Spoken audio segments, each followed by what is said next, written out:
तीन तिगाड़ा काम बिगाड़ा। तीन बहुओं के रवैये से सासू माँ बहुत परेशान थी। दरअसल बात ये थी कि तीनों बहुओं में किसी बात को लेकर अनबन हो गई थी। तब से ही तीनों एक दूसरे से मुंह फुलाए रहती थी।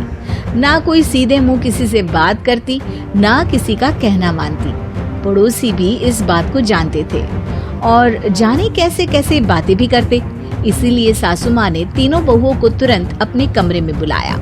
मैं कई दिनों से देख रही हूँ, तुम तीनों अलग अलग सारे काम कर रही हो। ये सब नहीं चलेगा, तीनों को मिलकर ही काम करना पड़ेगा। सास की बात सुनकर एकदम से बड़ी बहू बोल उठती है। नहीं मम्मी जी, मैं इन दोनों के साथ कुछ नहीं कर सकती। मैं इस घर की बड़ी बहू हूँ, फिर भी ये मेरा कहना बिल्कुल भी नहीं मानती।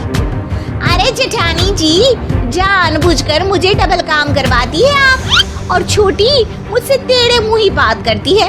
इन दोनों के बीच हमेशा सैंडविच बन जाती है मेरी, और मैं हमेशा आलू की तरह बीच में मसली जाती हूँ। मम्मी जी, इन दोनों को लगता है कि मैं छोटी हूँ तो इनके पैरों तले दब जाऊंगी, लेकिन नहीं, मेरा भी उतना ही अधिकार है जितना इन दोनों का है। बड़ी आई दोनों मेरी चुगली करने के लिए, मुझे क्या कम समझ रखा है। तीनों बहू एक दूसरे से बहस करने लगती है और सास दोबारा ये देखकर टेंशन में आ जाती है और सबसे कहती है, चुप हो जाओ, अब से तुम तीनों सारे काम एक साथ करोगी। आंख बंद करके एक दूसरे की बात सुनोगी। तुम तीनों इस बात को गांठ बांध लो, वरना अगली छुट्टियों में तुम्हारा अपना मायके जाना कैंसिल। सास की बातें सुनकर डर के मारे तीनों हामी भर देती हैं। जी मम्मी जी, मैं समझ गई। हाँ मम्मी जी, जैसा आप कहें। आप जो कहेंगी मैं वही करूंगी। तीनों बहू सास की बात को गांठ बांध लेती है और वादा करती है कि अब से सारे काम वो तीनों एक साथ मिलकर ही करेंगी। ये सब देखकर सास खुश हो जाती है और वहाँ से चली जाती है। नीचे जाकर वो देखती है कि घर में शर्मा जी आए हुए होते हैं। सास जोर से आवाज लगाकर कहती है, अरे बहू, जरा चाय बनाकर तो लाना, शर्मा जी आए हैं। सास की बात सुनकर तीनों बहू तुरंत किचन की ओर भागती है और चाय बनाना शुरू कर देती है।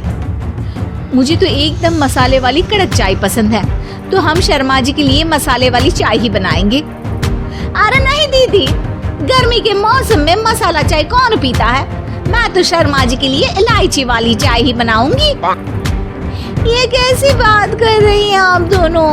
मेरी मम्मी ने सिखाया है कि मेहमान को ज्यादा दूध और शक्कर वाली चाय देनी चाहिए, वरना वो घर वालों को कंजूस समझते हैं। तो मैं तो शर्मा जी को ऐसी ही चाय दूंगी। तीनों बहुएं अपने अपने तरीके से चाय में शक्कर, मसाला, पत्ती सब डाल देती है।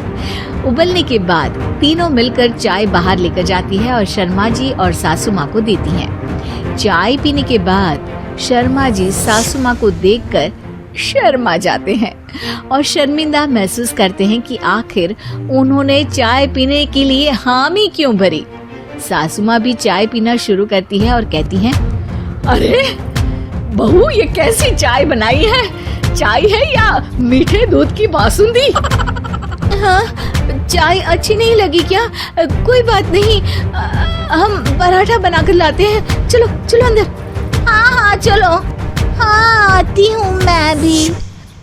नहीं नहीं, मेरा पेट चाय ने ही चौपट कर दिया, वही काफी है। पराठे से पोपट नहीं करवाना, मैं तो चलता हूँ। शर्मा जी चुपचाप पतली गली से निकल जाते हैं। अगले दिन सास बहुओं से कहती है, अरे बहू, जाओ जाके ऊपर के गेस्ट हाउस की सफाई कर दो। कल हमारे यहाँ मेरे दूर के रिश्तेदार आने वाले हैं, तो पूरे कमरे को चमका देना, समझी?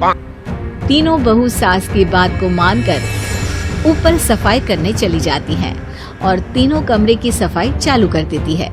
बड़ी बहू मकड़ी के जाले साफ करती है, तो बीच वाली झाड़ू लगाना और छोटी वाली सर्फ डालकर जमीन धोना शुरू कर देती है। अरे दीदी, जेठानी जी, अभी मैंने पूरी फर्श धोई और आप फिर से धूल नीचे गिरा रही हैं। और मछली जेठानी जी, आप बिना झाड़ू की धूल यहाँ छटक रही हैं। अरे तीनों को साफ करना है, एक साथ सफाई करते हैं ना। अरे वही तो, हम साथ साथ हैं, घर साफ साफ है।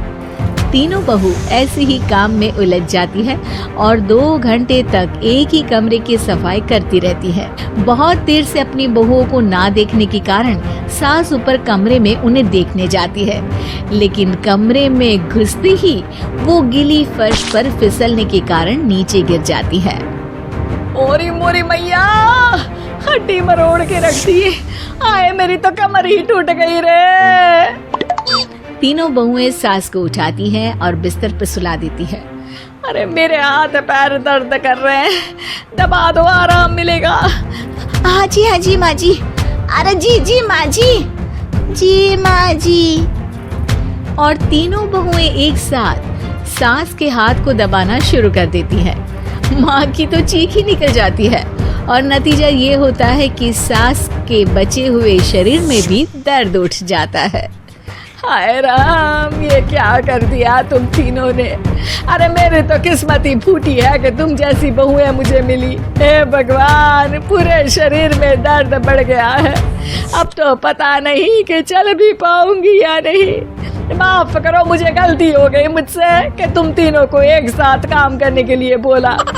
सोचा था तीनों मिलके अच्छे से काम करेगी, लेकिन बड़े बुजुर्ग सही कहते थे कि 3 तिगाड़ा काम बिगाड़ा।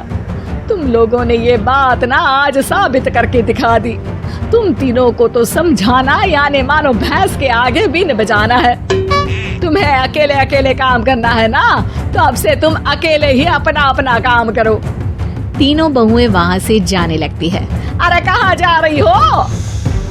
आप ही ने तो कहा कि अपना अपना काम करो, तो मुझे मुल्तानी मिट्टी लगानी है। अरे मुझे भी तो नेल पॉलिश लगानी है। मुझे ना मेहंदी लगानी है। सास अपना सर पीट लेती है और कहती है, अरे मुझे भी लगाना है कुछ। क्या माँ जी? क्या माँ जी? क्या माँ जी? तुम्हारे घर वालों को फोन तुम्हारी हरकतें बताने के लिए।